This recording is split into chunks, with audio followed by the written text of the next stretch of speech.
Hey Nick, how are you? I'm great. Yeah, really good. Thank you. Just want to thank you for joining us on Recruitment Transactions International. You and I go back a long way, but just briefly, I know that you sold your business, Wall Street Associates, to N Japan, publicly listed business, and that made news in the day. And you've gone on to do several HR tech related exits as well, which is fantastic. So I think it'd be really helpful if you could just tell us all a little bit about your journey for people who aren't that familiar with it. Sure. Well, the investments are fantastic if you get an exit, aren't they? So yeah, I've got three. So that is fantastic. Yeah, true.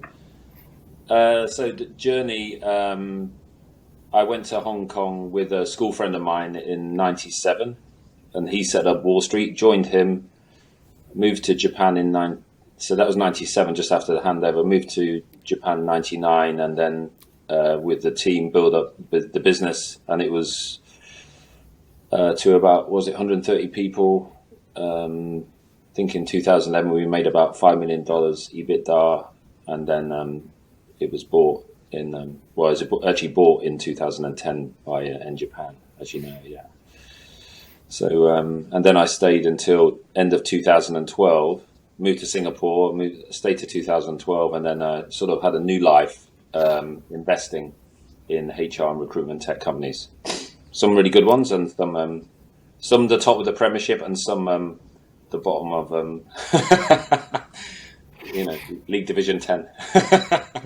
We always say you need to kiss a few frogs, right, in HR tech before you get your princes, or princesses. So I get you. We met pre-Lehman, right? Like there was a group of us who used to get together.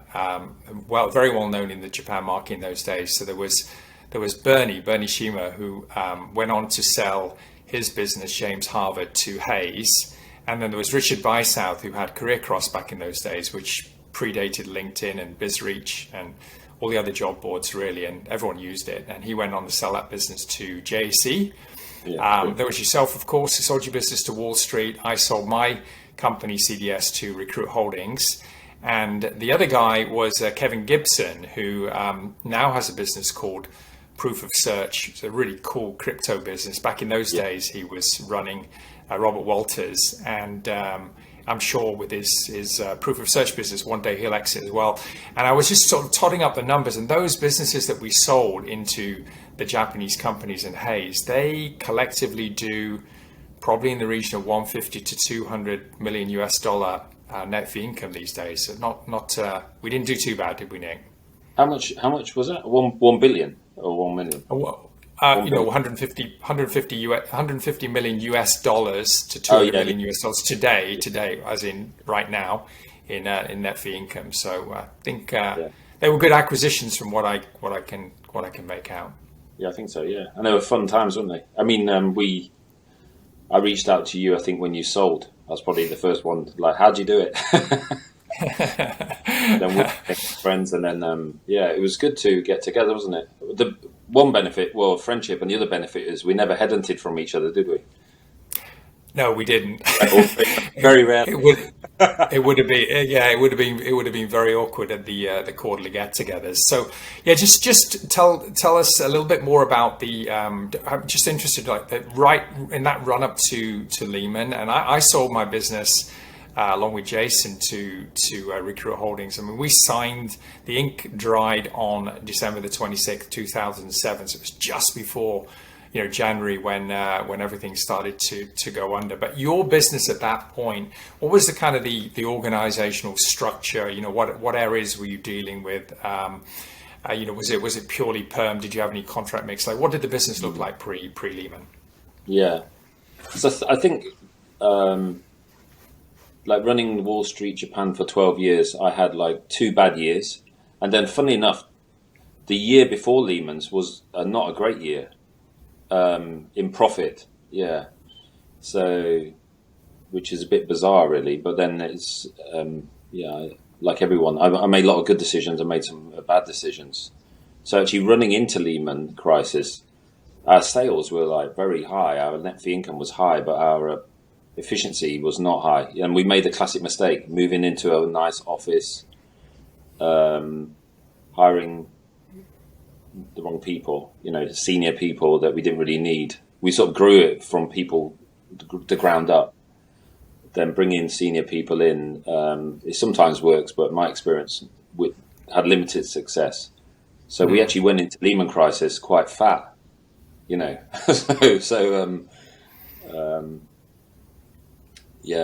And how did you weather that storm, so to speak? Like, what did you have to do?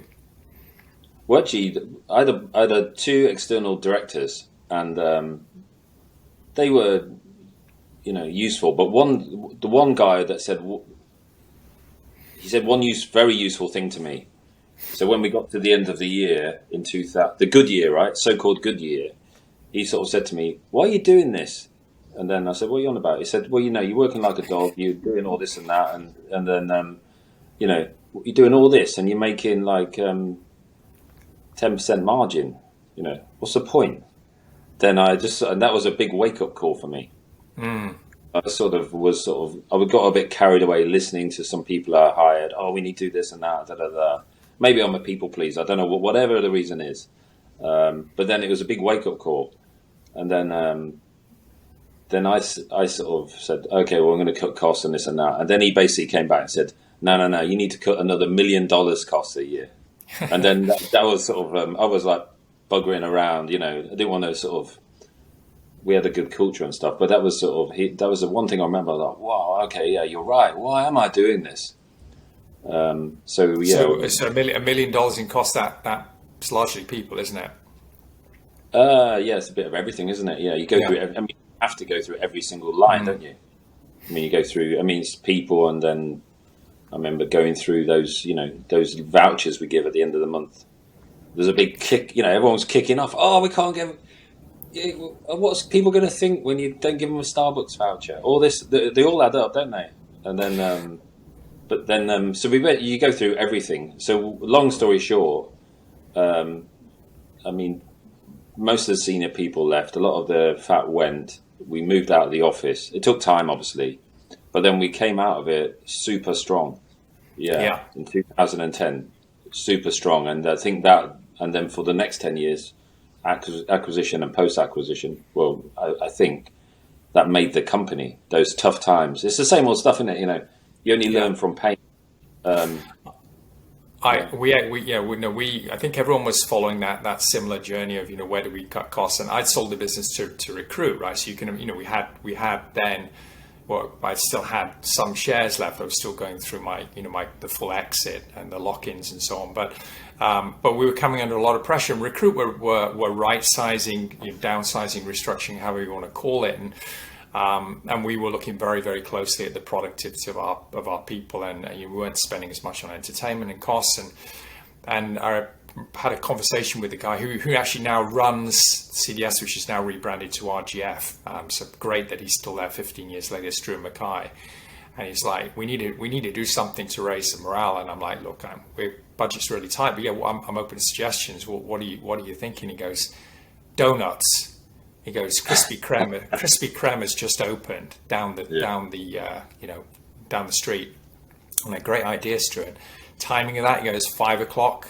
Let's go out, get massive, buckets of Krispy Kreme, bring them back to the office, and everyone's going to get the sugar rush around 5:36, just when they get time when they go home. So instead of MBO, management by objectives, we would call it MBD, management by donuts. So you do what you have to do, right, to keep morale up. And how long after that was it that you got a knock on the door from N? Like when did that happen? Well, just going back a little bit, the costs, we looking back, we should have been more efficient in 2007, but we were doing a lot of things right. Yeah, that was the one thing we weren't doing quite right. So we had a clear goal of what we were trying to do. We had like very good systems, like hiring good people, hiring them, training them well. There was like career progressions. Which at the time in Japan wasn't that normal. I think now it's a bit more mature. There's like development. There's loads of things we were doing. Lots of things we were doing right. That was the one thing that we weren't doing right. Yeah, and that was just sort of. And there's probably some fear. people may leave, or all the rest of it. But well, actually, what happened was people stay because they're on the journey with you, right? They've got the same values as you, and you're being part of something. And actually, that's what taught me. That's what Lehman's taught me. People don't give a damn about Starbucks vouchers, or even really, donuts or things like that. I mean, it's nice to have, but what they do give a damn about is being listened to. Being part of something. Being able to grow with a company and all the rest of it. And that's what it taught me, and like pain teaching me a lot. So we came out of 2010. It was every quarter, because I had to get a loan to buy out my business partner, right, Andrew. Yeah. And then obviously they start knocking on the door. Obviously they want to lend you loads of money, right, when you're growing. And as soon as there's a credit crunch, you're like, "Oh, we want it back." I was like, "Oh God," Then so it's quite stressful. But then, but I could sort of see, okay, well, we're going to get out of this lease in 6 months, and then all these cost savings take time, right? You have to pay people off 3 months' salary and all the rest of it. But you could sort of see we really doubled down on like, how are we going to be better, serve our clients better and customers better than you guys or Bernie and Kevin, right? So we always say we're not the biggest, but we want to be the best. So we looked at every way we could be better than you lot. Then I could see coming out of the 2010. Oh well, there's light at the end of the tunnel. The business is in decent shape. And then, but it was quite speculative. There's a guy on the we were on the 6th floor in Ginza, and there was a fellow on the 9th floor, and it's sort of, again, long story short, he knew my wife through my wife's sort of in cheerleading and stuff. He sort of knew of her. And then one day I got a call from him, and I used to see him in a lift all the time, say hi. I didn't really know what he did, but basically he represented in Japan. Right. I see. So one day he called me up, and he couldn't. His English was limited. My Japanese not great, so we had a chat. And then, but one thing he said was like, he said, "I always see your people in the lift, and they're always happy, and they're all good looking, and they're all polite, and they're all like." So he had a very good impression about the company, which was interesting. And then he said, "Oh yeah, he represents in Japan and da da da da." So he was like the introducer guy. So so we met the CEO and the president, the chairman. Talked to him for a while. I gave him, I think, I used to love that book, Good to Great. So I gave him the Japanese version, all the rest of it. And then I never saw the chairman again for another year or so. And then a few months later, they came back and said they were interested. Yeah. Interesting. And so for those unfamiliar with N Japan, like what did they do? They were like, at the time, they were like well, again, this is going back. They were like the biggest specialist job board in Japan. So at the time, they would be like the Monster, or let's say Indeed of Japan sort of thing, They have any perm businesses? That and they're very domestic, so they didn't focus on the Japanese, the sort of international market. Yeah, so we use them. We use them for as a job board for many years. Yeah, and I used to really dislike them because they would never negotiate their fees. So we used to talk to Richard Bysouth at Career Cross, and we used to batter him down, didn't we?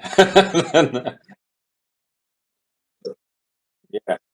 Well, when this Japan salespeople come in, I used to think, "Oh, okay, this is my one time to sort of have fun with a sales guy," because I knew they would never do their fees down, go their fees down. So I would always like really try every tactic in the book. They'll never move the fees. Yeah. So anyway, we talked. So when they came back interested, I employed a broker in the UK. I forget his name now. And then so I paid him I can't remember what it was now, some retainer. And then what he did, we sort of did a long list of companies that could buy us, global companies that could buy us. And then, but obviously there were some companies that wouldn't buy us, like Michael Page, Robert Walters. They never acquire companies. So we went through a long list, and then he went through the process of contacting them and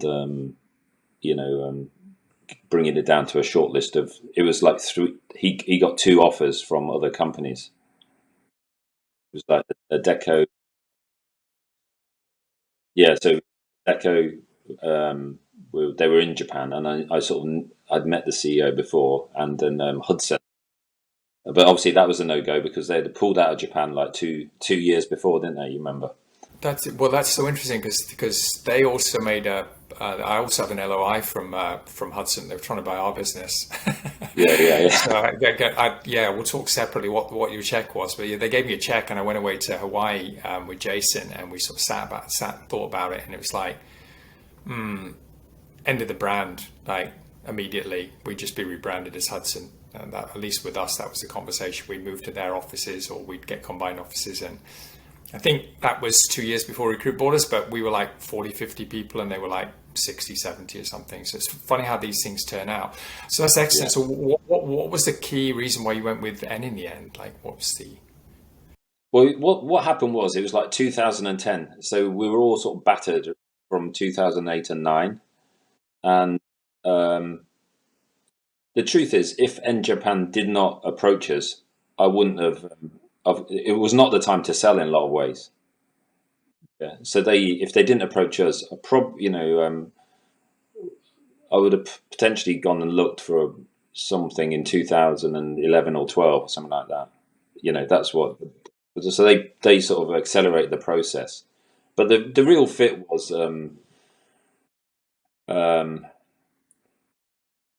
Well, I had a better feeling about them. We can tell the truth on this, can we, or shall I just sugarcoat it?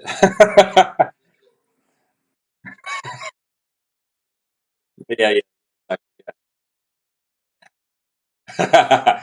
No, I really like the guy from Adecco very much, but I also sort of thought to myself, you know, I'll probably get on better with the Japanese because they're going to because they don't speak English. Yeah,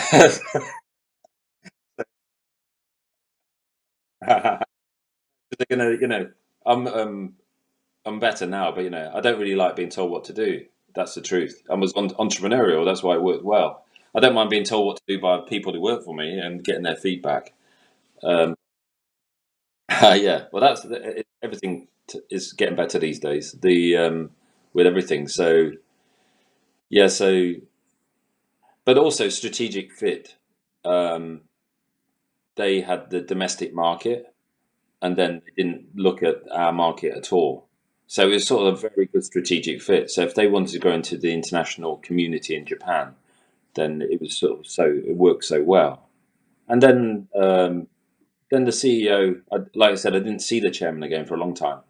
But the CEO, I liked him. Yeah, he was down to earth, and I got the sense that he would just be, not too intrusive. He would let me get on with it, and trust me to do a good job. Yeah, and so it was, in a way, it was not too dissimilar to Recruit. I mean, the primary reason they bought us was to help them get into Asia, and having Western guys who understood Japanese culture but spoke some Japanese but knew the region as well was really helpful. So I'm sure that was also in their mindset, in acquisition. And so, what did the deal structure? Are you able to share what the deal structure looked like, just in general terms, like? The how much up front, what your lock-in period was. Was there anything particularly interesting that came out of that you had to negotiate Yeah. hard on? Well, one interesting thing was if you compare the Adecco to and Japan, the contract was a lot thinner. There's not a lot of detail from the Japanese company, which is probably quite normal. And then the deal was like 90. It was sort of basically 90% upfront in cash, and then there was an earnout for 1 year, which is also unusual. Deco would be long, and then at the time that was sort of more attractive to me. Just gave me more flexibility. I mean, just like talking to Bernie, he had the calendar on his wall, right, ticking off the day from his earnout.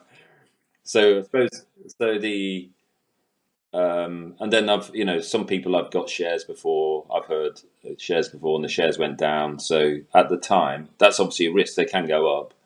But at the time, that's how I felt. Okay, well, there's less risk for me and the other shareholders. I owned 86% of the shares, and the rest was options, and staff had some as well. And then, so I just thought that was in the best interest. Okay. Then also as well, there was at the time, yen was really strong, so that did play a factor because yeah, it was strong against sterling. So there was part of me going, well, I could wait a year and get 30% more, but then the exchange rate could go down 30%. So the net number to me in sterling would be the same. So they all played. They all played a factor then, but there was an accelerator. If we did certain things, you could. There was an accelerator in the earnout, and what happened was we smashed the numbers. So we maximized the accelerator, which worked out well. But the truth is, I didn't really get good advice on this. I had to sort of do it all myself. So even though I had a board member and stuff who had a lot of finance background, he was helpful when he said cut costs, but he wasn't that helpful to me. He wasn't that familiar with M&A deals. Then the other guy in who introduced these Adecco, he would have been very good at negotiating for me for N Japan. But obviously that was not his. He didn't get paid for that because he didn't introduce them. So so I would highly recommend people getting someone. There's a big value, I think, in getting the right person negotiating for you, which is what Bernie was very good at, right? And Paul Beak and stuff. Yeah. No, absolutely, yeah, and it's interesting you say that because the deal that I did was 80% upfront, 20% was linked to productivity over a 2-year period. But unfortunately for us, Lehman shock happened, right? Now we had a kind of a we had a floor in it. I think it was between 70% and 130% of the 20%. So we didn't lose as much as we could if it was nothing. But no one was making their targets. So I think that's one thing I learned. I didn't have an act of God clause in there, right? And now we're in the middle of a pandemic or whatever. In those days, it was Lehman shock. We didn't have anyone really externally advising us on that. So you're quite right. It's good to do these things. And so then how long did you stay in Japan before then you went on? I think did you move to Hong Kong or Singapore first? I forget, but you moved out of Japan, didn't you? Yeah, you say the act of God because we did have an act of God in 2011, right? The tsunami. That's right. Yeah, which was in the middle of our earnout, and I mean, just being blunt, that irritated me because that it'd be very difficult to argue that helped my business, right? Because obviously it sort of stopped it, but then. But I tried hard to I tried hard to squeeze more out of N Japan, but they weren't having any of that. Yeah, and actually, probably the truth is that's one of the reasons it irritated me. That's probably one of the reasons I didn't stay as long as I did. But it's sort of it is what it is, yeah. And so what, did you go to Singapore or Hong Kong? When did you leave Japan? Yeah, I went to Singapore in 2011 to help set up their overseas operations. Yeah, and I would say with limited success. Yeah, I mean, again, lessons learned from that, I would not do that again. But I still had the mindset. I think this is my company, this is my money. I'm quite cautious. I don't want to waste it. But setting up an overseas office in Singapore is very difficult from scratch. I mean, I think we're locked. Yeah, you went in organically. You didn't buy a business to enter the market. Yeah, and then it's sort of, and also the truth is, you forget how difficult startups are. Because you sort of at the end we had a sort of well-oiled machine, had all these great people working for us, great clients, good terms, and all the rest of it. You think, oh, that was easy, but it's not easy, is it? It's blooming hard work. So it's a sort of a shock that, and then I was running the show in Japan. Then all of a sudden I'm sort of starting again. So I think that sort of accelerated my departure because I was sort of thought, well, I'm financially well off, but then I'm not, I'm knocking on doors to HR and they're telling me, 22%. Then I'm like, piss off, I'm going to do that. For anyone outside of Asia, I mean, that's in Japan is sort of 35% standard on permanent recruitment contracts, right? And you go to Singapore and Hong Kong, it's 2022, and you go to India and you can be kind of 16 to 22. So it's you're doing the same work, and it's just as complex in many ways, but the fees are a lot less that you get. And did you do that in parallel with Singapore, or were you sort of like a little bit into Singapore and then you opened Hong Kong? How did that come about? Yeah, it came later, but the truth is my head was out of the game. Yeah, my head was out of the game. Then I suppose you could say, fortunately, I invested in some stocks, like recruitment stocks, like Talent 2, and then it went up like crazy. It got bought by Allegis, and then financially, I made more in 6 weeks than I would make 10 years working for N Japan. So I just sort of thought, which was dead lucky, by the way. It was so lucky because it's not happened since. so so you sort of think, okay, well, I could be knocking on HR doors and doing all this stuff, for the next 10 years, or I just buy and sell recruitment stocks and I don't need to do it, do I? That's the theory of it. Yeah. So, but if I look back, I'm really happy. I believe things are meant to be, and life is not a coincidence. It's all meant to be, and my life now is great. And there's a lot of reasons to move to Singapore, where personally was much better for us and our family and stuff. But then, if I do look back, I could have been very happy in Japan if I'd probably followed your route, where I'd been more open-minded, or sort of, because they were open-minded to do whatever I wanted. So, if I'd said to them, which was what you did, let's go and buy some small companies or medium-sized companies around the world, in Asia to start with, and grow that way.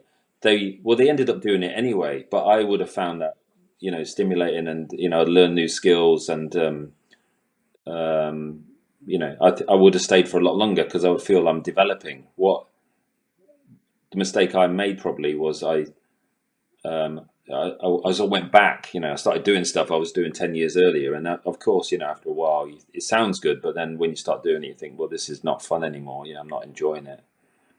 Yeah, that would have been because we used to talk a lot, and I thought, well, that you found yourself a great role, and you're still getting paid, and you're enjoying it. Yeah, because I remember you came over to India, didn't you? We went and saw a test match, and I remember talking to you a lot, and your mind was already like, moving on and doing something else, and getting into investing, not just in recruitment stocks, but in HR technology. Like you were ahead of me in terms of that, and also investing in people that you trusted and wanted to work with. So maybe we can move on to that. So the businesses that you've invested in, the permanent or contract recruitment businesses you've invested in, like what are the characteristics of the founder? What do you look for, Nick, when you back somebody? Well, when we used to interview people at Wall Street, we used to use the top grading methodology. So which is sort of, you go through the people's history at uni, all their life, basically drilling down on what their values are and what their achievements have been, not who they work for, but what they've actually done. And maybe the best example would be Eddie Herbert, who I interviewed as a reference once, and then the fellow who worked for me at the time, he said, "Well, you need to." He was a reference, and he said, "Oh, you need to meet this guy. He's just a rock star." So, but his background was in he had an interesting background, retail and this and that. And then, but when I met him, I top graded him for about 2.5 hours. First time I met him, at least. I went through every. When did you leave school? I was 1998. Okay, was that June or July? I went through everything. Who was your teacher? How would he describe you? How would you describe your teacher? You got this job in some company in Spain or whatever. So we went through everything. So at the end of it, I thought this guy's just total rock star. Plus, he's a nice guy, and then it just seems like I've got the same values as him. So it's sort of drilling down. Top grade didn't always work for me, and then so it's like the first two. Then what? Find the right person, then you find the right opportunity for him. And with Eddie, I mean, it's pretty amazing. He went to Myanmar, and then he built up a business that quite quickly makes over $500,000 EBITDA a year. From a suitcase.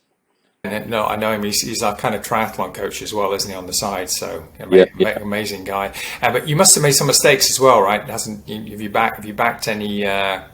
You don't need to go into specifics, but any examples of recruitment businesses that you backed that didn't work out as planned, or? yeah. I mean, the ones that didn't work out are the ones that I didn't top grade. Yeah. You just knew them anyway or something and didn't really drill down too much, or what was the? I mean, one guy I backed. I mean, this is insanity, isn't it? One guy I backed. I think I'd fired him before. I mean, that's like bloody nuts, isn't it? But what really happened was I left financially secure and then bored. Yeah, because I'd had like 12 years of growing a company, working with brilliant people, like such great people, and being part of something I loved. Even Lehman's, I liked it. I liked every day at work. And then then but then part of me is sort of like I didn't have family weren't rich and all the rest of it. So you sort of have that financial insecurity. Oh, I'm working towards a financial goal which will make me happy, and I'm set for life. There's that part of me that did that. I was the least interested person on our board to sell to N Japan because everyone else was like, oh, snap their hands off. They said snap their hands off, when the offer was lower. So oh, you got to snap. Oh, you should be so pleased. And I was like, well, no, I was the least one because I sort of knew in my heart of hearts that there's only one chance to do this. Yeah, I think. But then I sort of thought, okay, well, I'm going to go for it anyway, and for what there's a number of reasons. So I've gone from working with great people and being on a mission, a huge opportunity to grow, to doing nothing. So okay, well, I can't just sit in Sentosa, reading the newspaper, reading the Racing Post every day. I have to do something. So, but then I quickly realised, well, you sort of then everyone comes out of the woodwork. Well, I've got an idea, and you make one investment, and then you got 9 people knocking on your door, and then you start sort of like forgetting what made you successful, and then start people pleasing and backing people. Oh, I should give this guy a break. I'm trying to look in the good of him rather than looking in what's really not. They're not nasty people. They're just sort of not people that are going to be successful with me. And a lot of HR tech comes out of Singapore, right? Like there's some really, really cool HR tech businesses, and you and I are involved in a couple of those. But where did that journey start for you? What was your first HR tech investment? You've had some exits as well. Yeah. So you want to talk a little bit about those? Yeah. So the first one was Cube 19. So that was sort of, yeah. So Dan Maguire. Then They sold to Bullhorn last year, this time or something like that, or whenever. Anyway, it's around that time. I mean that product was the product that I wanted to use. I've been looking for that product for Wall Street. How you can sort of. Well, I used to think it was like that thing that Sam Allardyce used to do to measure the heart rate of footballers. Those I can't remember everyone uses it now, don't they? Getting data. The dashboards for recruitment companies are so bad. So it would like. So I met him. He had a track record. He'd had an exit. As a sort of second in charge at Broadbean. So I liked him. Loved the product. Um, and that was my first investment. Now I wouldn't have made that investment because the valuation was too high. That was sort of, I didn't even ask those sort of questions because I wasn't experienced at doing it. I just thought, okay, well, if that's the valuation, it is what it is. Now I wouldn't have invested. I would have let that one go. Um, But then what I said, then all of a sudden he introduced me to Guy Rubin. He's at Ebster, and then before you know it, I'm involved with that. And then and then someone else refers him to Smart Recruit. So to start with, um, I was all over the place actually. Yeah, that's the truth. I was all over the place. But then I invested in Recruitment International, the recruitment magazine. You know, they do events. I mean, it, it, I've never worked so hard in my life. Bloody hell! Like events, that insanity. But then at the time, that was like, wow, what the hell have I done here? But then what happened was my best investment came from that, which was Volcanic. Yeah, so it was like the universe did look after me. They didn't sort of say you're not doing this for no reason. The universe sent Rob Wild to an event in Japan, and then he was. I mean, that was like the best investment to date because um, I met him. They build websites for recruitment companies, a fair price. So okay, that's good. I would buy that. Um, Him and his founder, I really like. They're very down to earth. My big worry was, um, okay, they're going to come up with some crazy valuation. So they came with a valuation, and then I didn't negotiate because it was so fair. And no joke, it was linear. It went like this: boom, top of the first division, Premier League. I was on the board. We had regular updates, and then they made very very few mistakes. They made a lot of really good decisions, hired good people, had a clear focus, and then they exited 3.5 years later. I was like, whoa, okay. Um, and yeah, and everyone did well out of it. Yeah, including the buyer. The buyer did well out of it because they got a fair price as well. So that was like the dream investment. It's sold to Access, right? I think there's the same guys that bought Vincere from Bernie later. Is that right? Yeah, that's right. Yeah. So, but you say there's lots of investments. There are a lot of investments in Singapore, but then are they good ones or not? No. So it's just to me what I'm looking at is something that's like very scalable. Something with well, ideally there's not many people doing it, and then something that's scalable and something that I would probably want to use myself. Because a lot of the things I looked at, they're sort of like, oh, they're a link, not LinkedIn integration, or they're integrated with this and that, or talent pools and that. They don't excite me at all. With Verymark, which we went into with uh, Daniel Callan, there was only really one good competitor at the time. Um, Doing like it was like ref check. Yeah, yeah, those right. And then also as well, he looked at so many things at Adecco. He'd seen all these pitches, and he said, "Oh, this is the one that I'm going to go with." So, and then I looked at it, and thought, "Well, yeah, I mean, it's a brilliant idea. It's just whether you can pull it off or I not." remember being in Singapore in M Hotel, I think it was, sitting down with Dan with Yeah, you, and we were the first couple of angels in that business, right? So it's done quite well. You talked about Volcanic. They also, because we have this thing that we started, this portal, right? hrdigitaltoday.com, to yeah, give a kind of a space for CEOs of HR tech businesses to talk about their journey and bring that kind of Volcanic did that website initially, right? And now yeah. we've moved on post sale.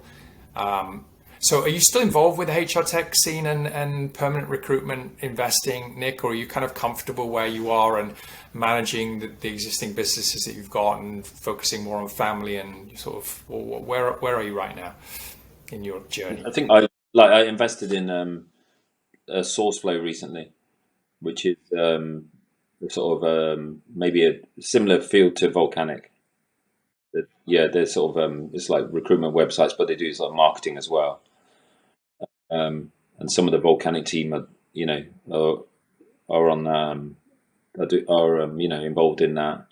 But I think now one thing I did learn was there's always another deal. Yeah. So, if you start investing, you'll get so many people reaching out to you. Um, and then, but there's always another one, yeah. Because to start with, you sort of think, oh, okay, well, there's a limited number. There's always another deal. So it's just a matter of just waiting for the right time. Yeah, and that could be, you could. So I invested in. So that would be the last one. Like for example, I met Oliver Lewis. He's like Lewis Glantz. You know Oliver, right? So I met him just before I left the UK. Left Singapore for the UK in 2020, and then I had a coffee with him. And the first thing I said to him was, "Just to let you know, I'm divesting. I'm not investing. Yeah, just to manage your expectations." Then he said, "Yeah, yeah, yeah, yeah." And then by the end of the meeting, but then it was first two, then what? It's like back in the jockey, not the horse, So I really liked him. I had the same values as him, and then I was sort of thought, okay, well, if we focus on a business, sourcing candidates in Japan, for example, for people, I know that's a good product that they will need. I know it's expensive to do it in Japan. Yeah, well, let's try and do something together. So it's more like being with people that energize me. And when I, every time we talk, I get off the call or when we had lunch, I go away feeling better, energized and, like-minded. And I know, I can trust people and the rest of it. So if they come along, I will back them. Yeah. But, would I back, a perm recruiter in Japan? No, I would not. I wouldn't do that anymore. I only want to back something where there's a big opportunity and, person's got a good track record and, every time I get off the phone to the person, I'm going to feel better. Yeah. And, it's interesting you talk about Oliver. I wonder if he's got a clone because he keeps popping up everywhere. I saw him I saw him in the Philippines 3 weeks ago because I have this recruiter accelerator business with him, and then I saw him in Singapore, and he was hovering around in the LinkedIn room with James Khan, and then he's in Tokyo this week. So I mean, he's doing a lot in that market. And I know what you mean. It's good to be with people that like super energize you. And I was on a call with Kevin Gibson at Proof of Search earlier on, and he's just so with it, and he's doing so many things right in terms of offshoring resources and getting people in Vietnam to do some of the kind of the heavy lifting. And I know he's going to meet with you in London, so it's great we're all in contact, Nick, and I just want to thank you for taking time out. Really enjoyed seeing you in person the other month in London, and I'll see you again in person or with our tri-suits on at some race in the future. But thank you. Really enjoyed you being on this podcast. It's been amazing. Okay, mate. Speak to you. We'll talk. Cheers, Nick.